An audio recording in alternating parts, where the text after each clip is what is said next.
I'm sure you heard it all before about eating organic, especially in the past few years as this information's become more prevalent. If you haven't, keep listening. If you have, I still want you to listen because I'm going to quickly break down the things that I've learned and back it up with evidence. And if it adds a few more years to your life, don't you think it's worth a listen?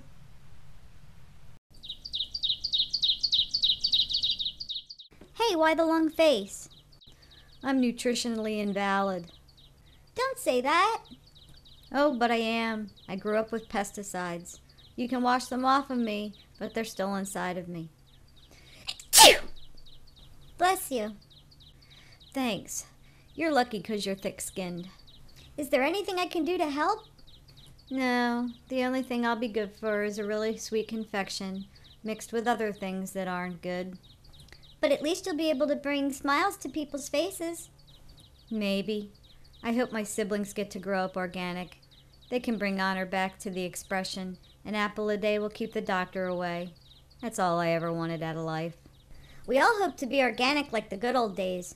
If it makes you feel any better, I'm slated to be squeezed for the carton. I'll sit in a huge vat for several months, be pasteurized, and then have stuff added to me to make me seem better before going to the breakfast table. How do you deal with that? There's nothing I can do about it. There's got to be somebody out there who can help. Hey, maybe you can form the Million Apple March. Not with conventional apples. They're lazy, out of shape, and have no ambition. And it's not their fault. Maybe we can find a scientist to help us. They're the reason we have a problem. I think I know a place I can slip a note to before I get squeezed. Really? Who?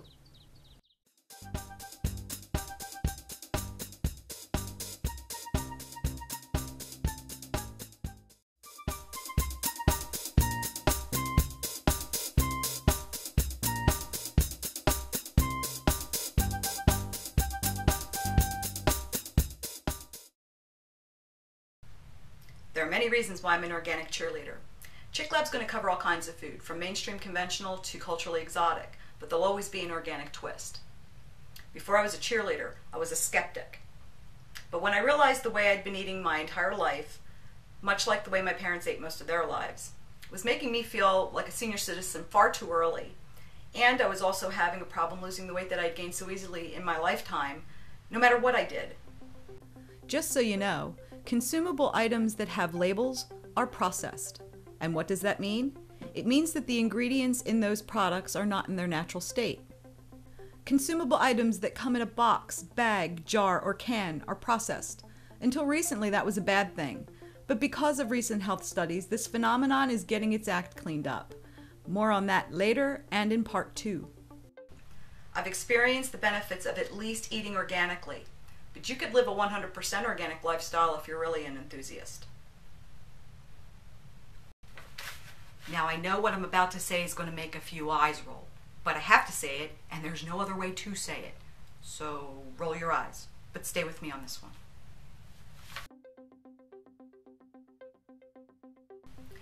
I can safely say there are 3 things that will make you feel older and prevent you from losing weight, and they are pesticides, preservatives, and chemicals.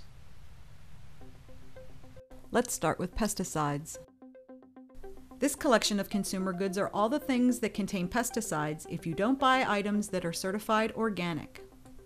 It is possible to find personal care products that are certified organic, even clothes if they are made with 100% certified organic cotton.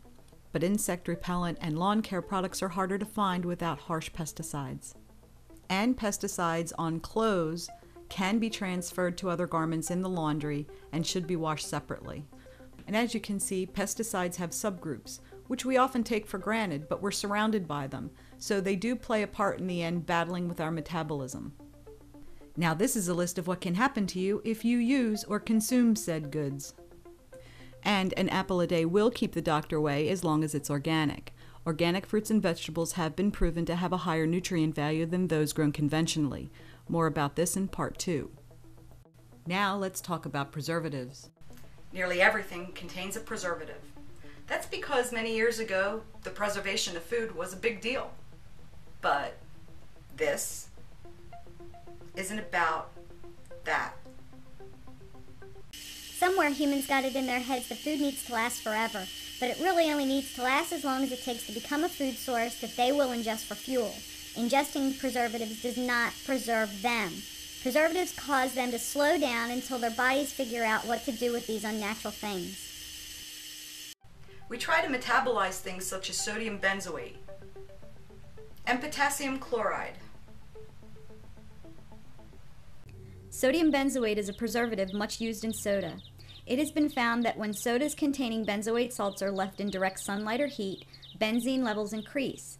Benzene is a carcinogen which can destroy your thyroid. Potassium chloride is a salt made from potassium and chlorine. It's mainly used in making fertilizers, but it's also used in medicine and food processing and as a substitute for table salt, which is sodium chloride. Potassium chloride is also the third drug administered in lethal injection. Like I said, preservatives are everywhere, like formaldehyde. Wow, please tell me you're kidding. Formaldehyde is in all these things? Yep, they're used in fabrics, cosmetics, household cleaners, paper products, building materials, medications, paints, and embalming fluid. Oh God, can we stop talking about all this depressing stuff? In a moment, we still have to cover chemicals. I know everything we just talked about are chemicals, but the next ones are food related, especially for foods like me. I can be made with much better ingredients, so I can still be the life of the party. Go ahead, Chicklab, keep going. Okay, let's cover chemicals. Some chemicals are created to make things sweet, so we can shave off calories in our daily meal routines. But these chemicals are not sugar. Artificial sweeteners are anything but sugar. They're chemicals that cause our hair to fall out gradually through the years. Another thing that masquerades as sugar is corn syrup, which in and of itself isn't deadly as long as it's not consumed on a daily basis. All things in moderation. Corn syrup is used in many confections that I don't condemn, but when it's chemically altered to become an inexpensive daily infiltrator like high fructose corn syrup, a mainstay in soda and snack food, and unfortunately a lot of other things, then attention should be directed to the many health concerns that have been plaguing us within different walks of life and age groups. High fructose corn syrup accelerates arthritis and gout. Believe me, I know. High fructose corn syrup raises uric acid in your stomach during digestion, which is how it starts, while the body deals with what to do with this strange chemical. When it doesn't know what to do with it, it sends what it can't metabolize to the joints all over your body in a desperate act to rid the body of this strange chemical. The same thing happens when you consume too much calcium. The body takes what it needs and sends the rest looking for a way out of the body, and that becomes a journey to the pores of the skin. Little calcium bumps can pop up on your face, chest, back, arms, and legs. But high fructose corn syrup doesn't have such a journey because it isn't pure like calcium, a natural component on the periodic table. A side note about calcium deposits, because I have one, they can be confused with pimples or moles. They can't be popped like a pimple because they have hard roots. To get rid of them, it's best to go to a dermatologist who will perform a simple procedure, or you can apply olive oil or aloe vera to the spot, and over time it will dissolve the calcium, making the spot disappear. Let's discuss what the body instinctively understands. Sugar is fuel for life, and it comes in the form of glucose, a simple sugar, a much in-demand carbohydrate, and it is produced by photosynthesis. From there, cells use glucose as fuel to achieve the miracles the body performs every day we walk the earth. Table sugar is a 50-50 ratio of fructose and glucose. It's made from cane sugar or sugar beets. It's pure, one bond of fructose and one bond of glucose to make sucrose. The body totally understands this molecule, but it must be treated with a lot of self-control because even though table sugar is healthier, doesn't mean it won't pack on the pounds if you consume too much. Again, all things in moderation, which is a big solution to a lot of things. High fructose corn syrup has an awkward blend of fructose and glucose.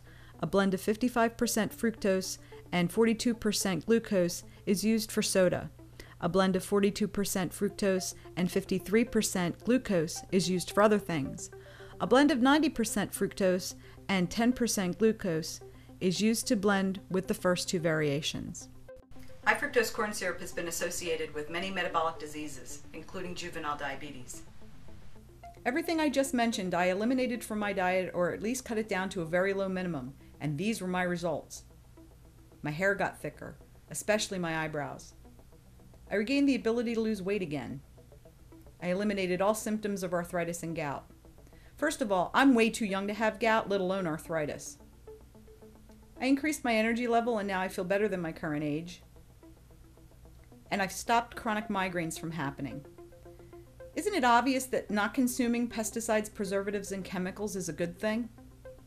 Remember what I said in the beginning about nature versus chemistry versus biology versus metabolism? It's a tag team match.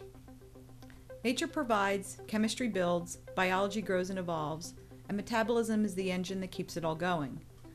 Pesticides come from chemistry and do battle with nature, biology, and metabolism.